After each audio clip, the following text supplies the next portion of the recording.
Estamos iniciando mais um Papo do Bem pela Rede Luz Espírita. E hoje nós vamos bater um papo com a minha amiga Sirlene Zanovello. Ela é uma das grandes trabalhadoras da nossa Casa Francisco de Assis, é responsável pelos estudos, Departamento de Assistência Social, é uma amiga do coração. E eu fico muito feliz por tê-la conosco, a quem eu agradeço por ter aceito o nosso convite.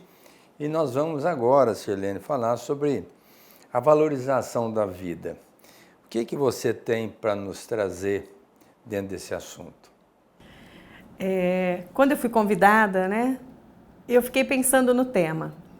E diante de tantas coisas que a gente vem vendo nos últimos tempos, na sociedade, como anda, na nossa vida, eu acho que a valorização da vida é o tema mais atual que nós poderíamos falar. Quando a gente fala em valorização da vida, nos remete à questão do aborto, que é de extrema importância.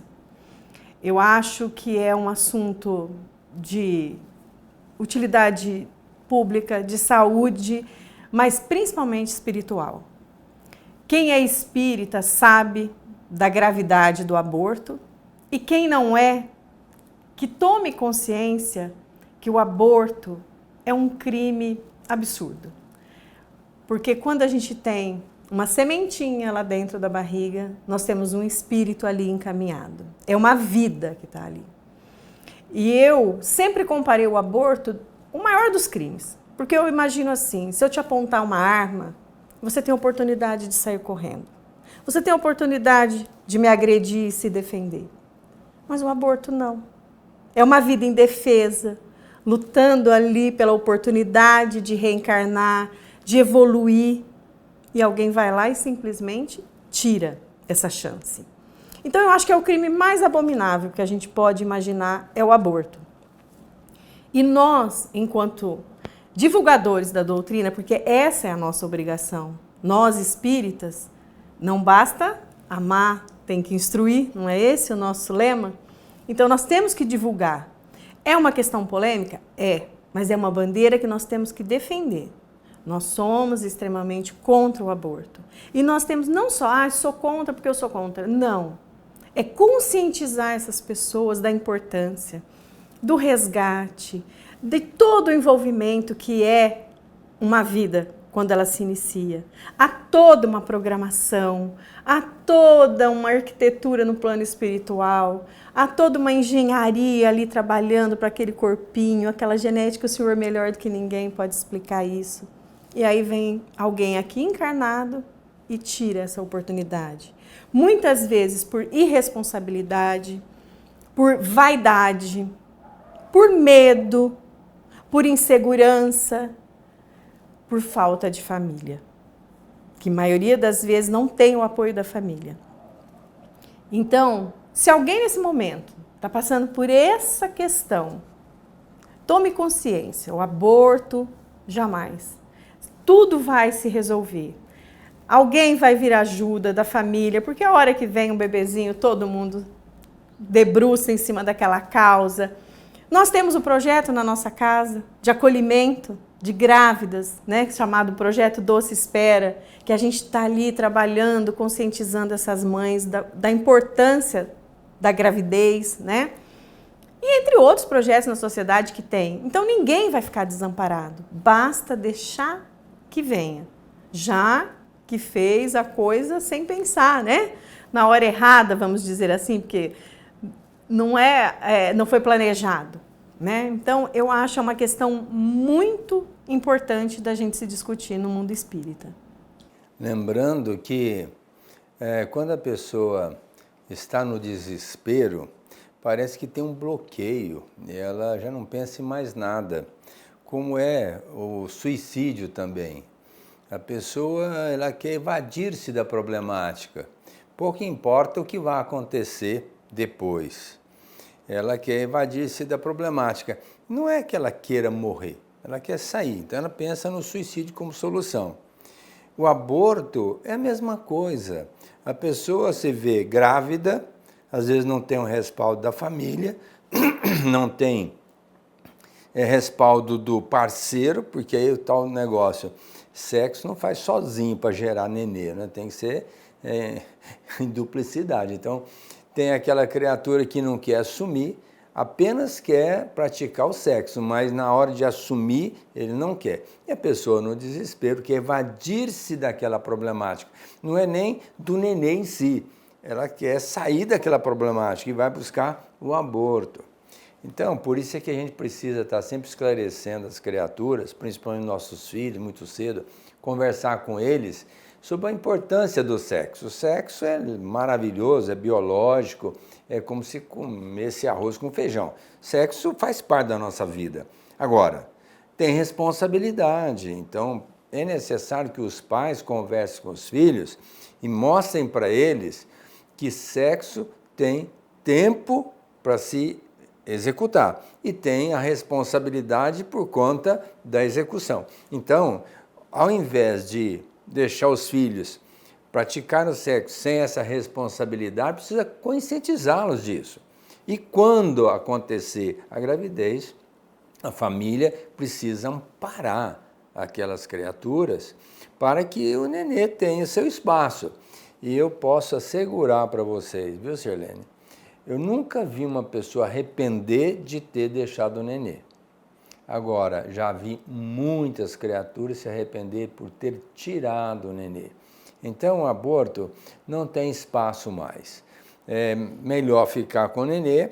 Na pior das hipóteses, doe para alguém, mas tirar a chance daquele espírito nascer é um ato egoístico, porque nós nascemos. Nós estamos aqui vivendo essa vida com a finalidade de crescer, de progredir, de melhorar. E tirarmos a chance de alguém que vem. Eu entendo que cada nascimento é uma esperança dos céus na sementeira do bem, não é? Então, é muito importante que a gente valorize a vida a partir daí. Mas tem outros focos dessa valorização da vida. Fala mais um pouquinho para nós. A gente começou falando do aborto. Mas hoje a gente vê uma banalização da vida já na fase adulta. E a pessoa está vivendo loucamente, não sei nem se ela está vivendo, né? Ela está passando, né? Deixando a vida... Sem ter consciência. Sem ter consciência do que é a vida mesmo, né? E é aí que eu acho que está a grande problemática hoje do mundo. Do mundo. As pessoas não valorizam essa dádiva que nós temos, que é a oportunidade da encarnação, porque a vida é eterna, né? Primeiro é única, né? E única. E única. Então não única do espírito. Do espírito. Agora, das experiências no corpo... Serão muitas. Então, se ele está vivendo essa experiência no momento, e essa experiência não está sendo legal, peraí, vamos sentar, vamos ver o que está acontecendo. Não, mas eu faço tudo certo, minha vida, e dá tudo errado. Claro, se eu não acreditar que existiu uma vida passada e que vai existir uma vida futura, tá tudo errado mesmo, né? Porque a pessoa fala, eu faço tudo certo e nada dá certo. Mas quando a gente analisa que as nossas vidas, nós trazemos as nossas dívidazinhas que nós adquirimos e nós vamos para uma vida futura melhores, porque nós vamos melhores. Hoje, essa vida que nós estamos vivendo é a melhor que nós temos hoje. Porque ela é melhor do que foi a de ontem. E o nosso aprendizado nos leva a ter essa consciência já de poder desenvolvê-lo com mais apreço, né? Exatamente. Agora, a pessoa que imagina que nós temos só essa vida, tá, morreu, acabou. Que erro. Que erro. Porque se ele está bem, ele acha que ele vai ser feliz pro resto da vida e vai morrer e acabou. Agora, aquele que está infeliz, ele acha que a dor dele vai acabar no túmulo. E não é assim, né? A gente tem que tomar essa consciência de que esses momentos que nós passamos aqui, os felizes, nós temos que aproveitar ao máximo. É uma dádiva, né? As bênçãos que a gente recebe todo dia. E aquelas dificuldades, aqueles tropeços, aquelas dores que são colocadas na nossa vida todos os dias também, é aprendizado. E é a somatória disso que vai dar o nosso passo a mais para a próxima encarnação. E quando a pessoa entende isso, a dor fica mais leve. Não é que você não vai sofrer. Não é que você não vai ter problema. Você vai, mas você vai ter com entendimento. É como se a gente olhasse um livro quando a gente não sabia ler ainda e achasse bonito só as figurinhas. Só que depois que a gente aprende a ler, você entende a história. E assim é a vida.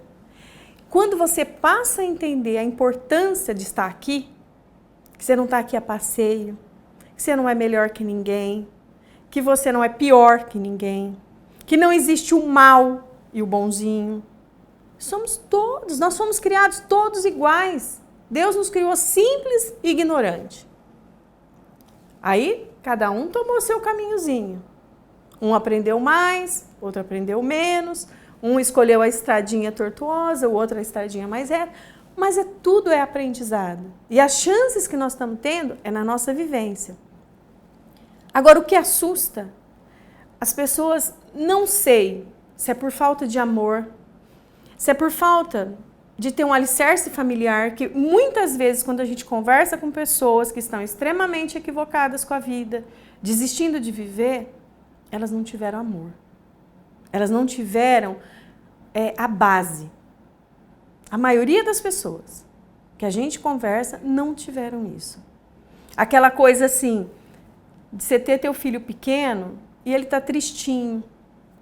Aí você vai lá e dá um pirulito, mas você não perguntou para ele por que ele tá triste.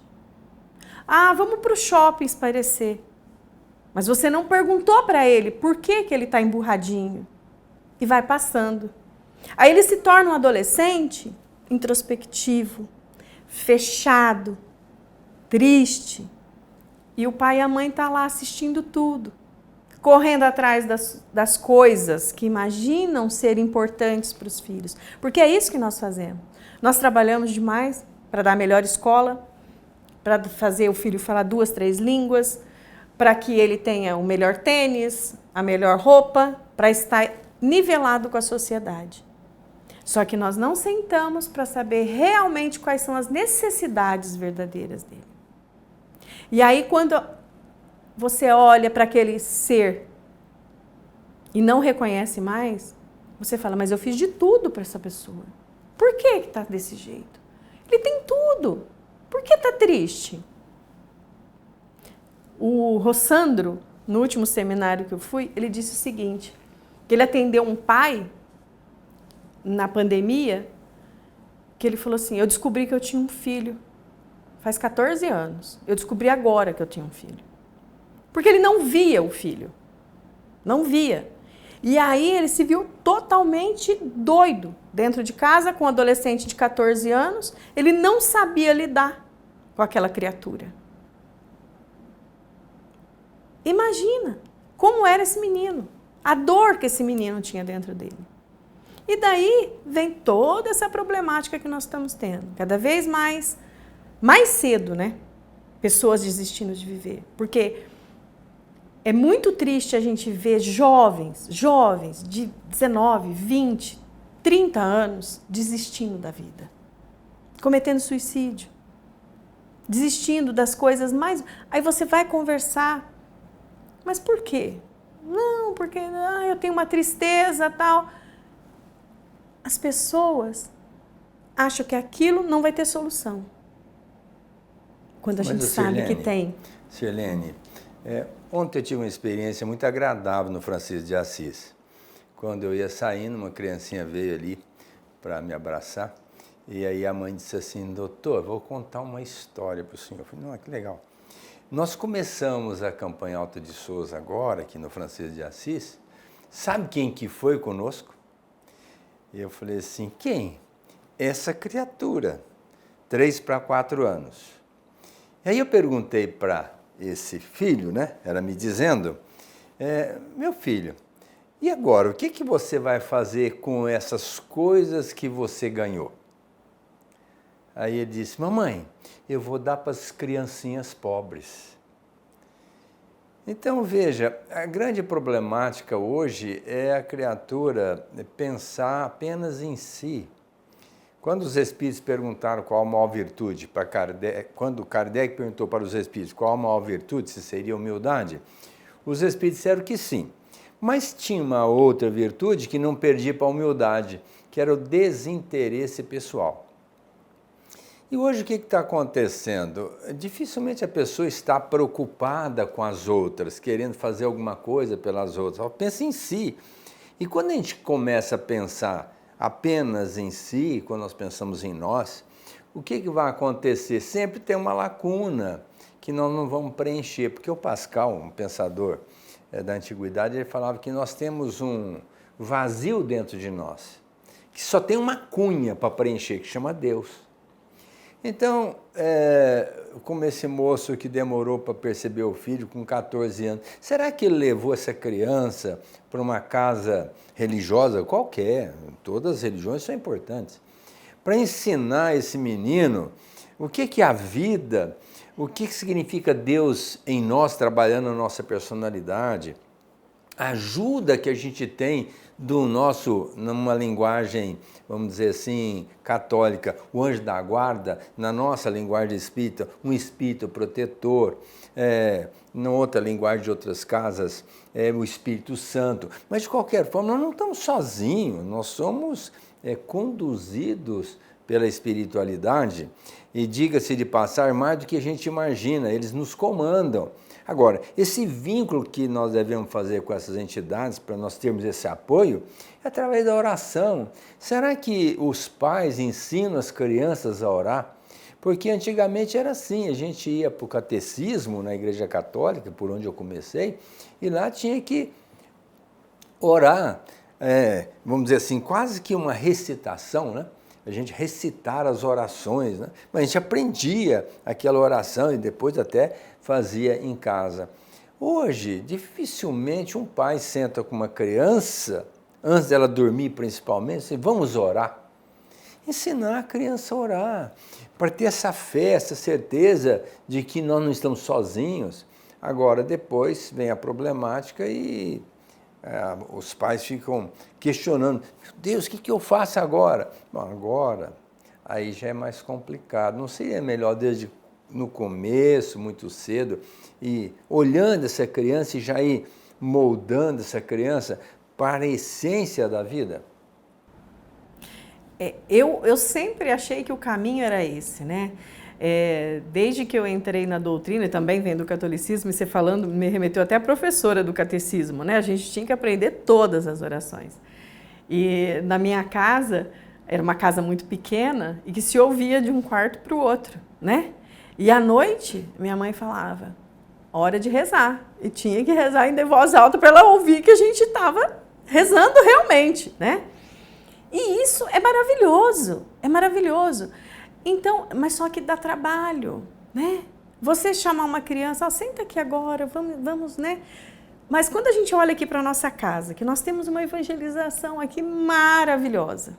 As crianças que vêm para cá e entram na evangelização, é apaixonante.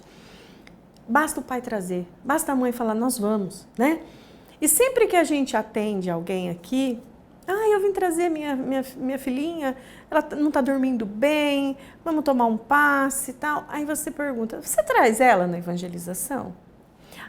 Não, ela não vem porque ela vai para a escola. Tá, e aos domingos? E aos domingos? Mas domingo é o dia de dormir um pouquinho mais e tal. Aí eu insisto, eu falo assim, mas se ela for convidada para um aniversário à noite, 7h30, 8 horas, você leva? Sim, levo. Se ela pode ficar sem dormir 1h30, das 8 às 9h30, num dia na semana, por que não? Na casa espírita. Uma vez por semana. Uma vez, não é todo dia. E assim, isso não vai fazer mal nenhum, né? Então, assim, mas alguém que está nos ouvindo agora, não, mas meu filho já cresceu. Eu já estou com o problema. Ou eu tenho um outro problema. Não tem mais jeito? Tem. É isso que você acabou de dizer.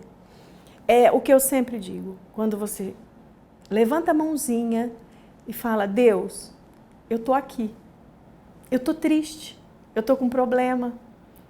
Chama teu anjo da guarda. Chama teu mentor. Chama teu Espírito Santo, como você acabou de falar. Me ajuda. Gente, a bênção vem. A ajuda vem. Você não precisa de intermediário para conversar com Deus. Chama Deus para dentro da sua casa. Segue os caminhos que Jesus nos ensina, o caminho do bem. Se levanta, vai fazer alguma coisa de útil. Quantas pessoas nós temos aqui na nossa casa que chegou aqui deprimidas, tristes, desoladas, com problemas, e hoje passou. Estão ressignificando a vida e já valorizando essa oportunidade que nós estamos tendo. Totalmente. Então nós falamos lá do comecinho dessa valorização da vida, do aborto. Nós estamos discutindo essa fase que nós estamos enfrentando aqui na nossa casa, que inclusive criamos um departamento para assistir essas criaturas, esses jovens que estão com problemas, que os pais não sabem onde lidar. Nós temos um departamento na nossa casa de acolhimento para isso. Que dia e hora? Né? De sábado, às 9 da manhã, com pessoas totalmente abertas. Nós temos psicólogos, nós temos as pessoas que vão ter a orientação espiritual para essa família, para esse jovem. E já temos tanto resultado bom já, né? Então, basta procurar ajuda. Isso tem na nossa casa, tem em outras igrejas que a gente sabe, né? Em outras religiões. Mas as pessoas muitas vezes não procuram por vergonha, sabe? As pessoas acham que ter uma pessoa com uma depressão, uma pessoa com problema em casa, com adicção, com qualquer tipo, é um tabu. Ô Sirlene, é tabu até certo ponto, mas eu acho que é comodismo mesmo. A pessoa, eu tenho uma, sem citar detalhes, tem uma pessoa que me procurou, a filha está se cortando, uma série de problemas. Eu falei, leva lá ao centro, é sábado de manhã, das 9 às 10h30, é 1h30, no sábado. E eu falei, o que você faz sábado? Não, sábado eu não faço nada, fico em casa cuidando. Pois então, leve. E ela veio? Não. E a filha com problemaço, mas não veio. Por quê? Comodismo. Às vezes também tem o lado, mas é reunião no centro espírita, uma casa espírita, eu sou católico, sou evangélico. Gente, eu acho que religião é rótulo. Nós temos que entender que Deus é Pai, Jesus é nosso modelo e guia, a proposta é viver o seu evangelho, a proposta é amar a família, é ser solidário, é buscar os caminhos, aquilo que nos apresenta como solução e parar com esse tabu. Eu sou católico, eu sou evangélico, eu sou espírita. Não, nós somos cristãos e buscar Jesus é a solução. Quem estiver com ele está de boa. Quem estiver longe dele vai criar problema, hoje, amanhã ou depois.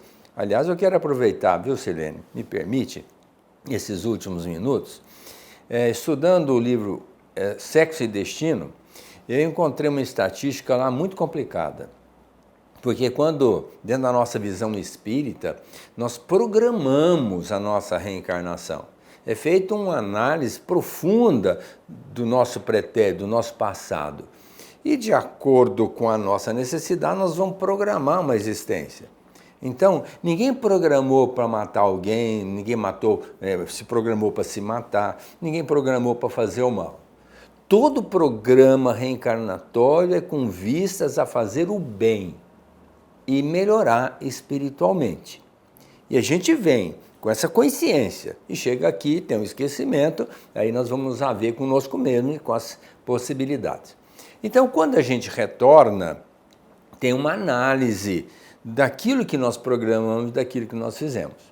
E André Luiz, nesse livro, Sexo e Destino, ele fala que, estatisticamente, só 18% das pessoas que programaram a encarnação e viveram aqui foram vitoriosas. Entre aspas, média 7, 8, 9, 10 é difícil. 22% desse público, dessas pessoas, tiveram uma melhora até razoável. 26% tiveram uma melhora muito pequena. E 34% dessas pessoas voltam para o mundo espiritual altamente comprometidas com a lei divina. Então veja, para a gente estar entre os vitoriosos, 18%, a gente tem que ralar. Para a gente estar entre os 22% que obteve uma razoável melhora, a gente tem que ralar.